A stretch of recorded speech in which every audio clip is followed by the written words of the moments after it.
Hello guys, welcome back my channel smart earning. आज हम लोग बात करने वाले हैं पावर सिस्टम के सबसे इंटरेस्टिंग टॉपिक के बारे में, जो कि है what is corona and factor affecting of corona. Corona word जो कि 19, 20, 21 में बहुत ही फेमस वर्ड है, तो इसको सब लोग जानते होंगे फिलहाल। लेकिन हम लोग यहाँ बात करेंगे कोरोना इन इलेक्ट्रिकल सिस्टम। ठीक है, तो कोरोना एक्चुअली होता क्या है, इसकी डिफिनेशन किस टाइप से हम लोग लिख सकते हैं एग्जाम में अगर आए तो, या कोई पूछे तो इसको इसलिए से बोल सकते हैं कि formation of violet glow and hissing noise and production of ozone gas over the transmission line. ठीक है, मतलब कि वायलेट ग्लो और ओजोन का प्रोडक्शन और हिसिंग नॉइस का जो फॉर्मेशन होता है वो कोरोना होता है। ठीक है, इसको इसलिए से हम लोग लिख सकते हैं, जो हमने डिफिनेशन बताई है, 2 लाइन की डिफिनेशन है। ठीक है, अब हम लोग बात करेंगे कि एक्चुअल में होता कैसे है। ठीक है, तो हम जब ट्रांसमिशन लाइन से हाई वोल्टेज फ्लो करते हैं तो जो ट्रांसमिशन लाइन के सराउंडिंग हमारा एयर होता है, जो एयर होता है वो एक डायरेक्ट्रिक मटेरियल की तरह काम करता है।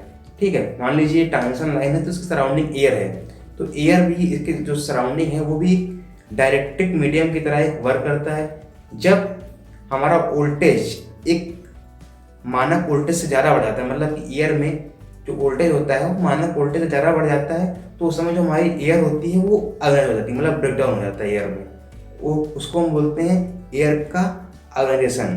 ठीक, तो उस टाइम में हमारा जो कोरोना है वो फॉर्मेशन उसका हो जाता है। ठीक, वो वोल्टेज को हम क्या बोलते, उसको वोल्टेज को हम लोग क्या बोलते हैं, उसको हम लोग बोलते हैं क्रिटिकल डिसरप्टिव वोल्टेज, मतलब कि वो मिनिमम वोल्टेज जिसपे हमको एयर का एनर्जेशन देखने को मिलता है। ठीक है, हम जान लेते हैं कि मान लीजिए कोई भी कंडक्टर है ओवर ट्रांसमिशन लाइन में, उसके सराउंडिंग एयर भी है।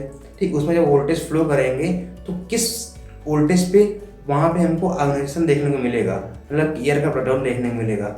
वो जो होता है वो हमारा होता है 30 किलो वोल्ट पर सेंटीमीटर। मतलब कि अगर कोई भी कंडक्टर है, मान लीजिए ये हमारा ट्रांसमिशन लाइन की कंडक्टर है, इसमें हाई वोल्टेज फ्लो हो रहा है। ठीक है, तो इसके सराउंडिंग अगर 1 सेंटीमीटर पे, मान लीजिए 1 सेंटीमीटर पे, 1 सेंटीमीटर पे अगर हमको 30, यहाँ पे हमको 30 किलो वोल्ट मिल रहा है, तो हमारी जो एयर होगी इस रीजन की वो आग्नेय हो जाएगी। मतलब कि यहाँ पे हमको एयर का ऑर्गेनाइजेशन या एयर का ब्रेकडाउन देखने को मिलेगा, जिस टाइप से डायरेक्ट्रिक, इसको हम कह सकते हैं एक तरह से डायरेक्ट्रिक मटेरियल। ठीक है, तो इसकी जो डायरेक्ट्रिक स्ट्रेंथ होती है वो 30 किलो वोल्ट होती है पर सेंटीमीटर, मतलब इतने सेंटीमीटर में 30 किलो वोल्ट पर सेंटीमीटर तक तो ठीक है, लेकिन थोड़ा सा भी इससे बढ़ा तो हमारा वहाँ ब्रेकडाउन हो जाएगा। ठीक, वो पूरी एयर हमारी अरेस्ट हो जाएगी, मतलब कि हमारा जो एयर है वो ऐसे वर्चुअल कंडक्टर काम करने लगेगी, मतलब कि एयर से भी हमारी जो है करंट का फ्लो हो जाएगा। ठीक, तो अगर हमारा 30 किलो वोल्ट से ज़्यादा सराउंडिंग में वोल्टेज बढ़ जाता है तो हमारी जो उसके आसपास की एयर है वो भी एज ए कंडक्टर बिहेव करने लगती है, जिसके कारण हमारा जो हिसिंग नॉइज प्रोड्यूस होता है और यहाँ पे ओजोन गैस का भी प्रोडक्शन देखने को हमको मिलता है। क्योंकि कभी कभी हम लोग देखे होंगे कि काफ़ी तेज़ी से हमको स्पार्किंग दिखाई पड़ती है, तो जैसे ही स्पार्किंग होती है तो कुछ हमें धुआं टाइप का निकलता है, तो उसमें ओजोन गैस का मिश्रण होता है। ठीक, तो ओजोन गैस का प्रोडक्शन होगा, तो यहाँ पे ओजोन गैस जानते हैं कि ओजोन गैस जो होती है वो थोड़ी सी एसिडिक होती है, मतलब कि वो उसमें एसिड होता है, वो एसिड हमारे कंडक्टर को अफेक्ट करता है। ठीक है, और उसी के फॉर्मेशन जब होता है, जब हमारा ब्रेकडाउन होता है एयर का, तो हमारी जो एयर का ब्रेकडाउन होता है उसमें कुछ नॉइज होती है, उसी को हम लोग हिसिंग नॉइज बोलते हैं।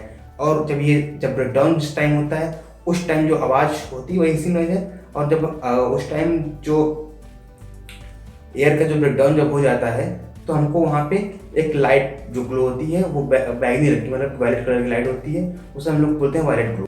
एक टर्म आता है कोरोना में कि डिसरप्टिव क्रिटिकल वोल्टेज क्या होता है। ठीक है, तो डिसरप्टिव क्रिटिकल वोल्टेज हम जान लेते हैं क्या होता है, कि वो इसको इस तरह से लिख सकते हैं कि वो मिनिमम वोल्टेज जिसपे हमारा एयर का ऑर्गेनाइजेशन स्टार्ट हो जाता है। तो इसको इस तरह से डिफाइन कर लेंगे, minimum voltage to start the organization of air in the transmission line. ठीक है, इस तरह से हम लोग इसको लिख सकते हैं। ठीक, अब एक टर्म और आता है कि विजुअल क्रिटिकल वोल्टेज, मतलब विजुअल क्रिटिकल वोल्टेज क्या होता है। विजुअल क्रिटिकल वोल्टेज हम लोग इससे डिफाइन कर सकते हैं वो मिनिमम वोल्टेज जिस पे हमें कोरोना का फॉर्मेशन देखने को मिलता है, वो हमारा वोल्टेज होता है विजुअल क्रिटिकल वोल्टेज।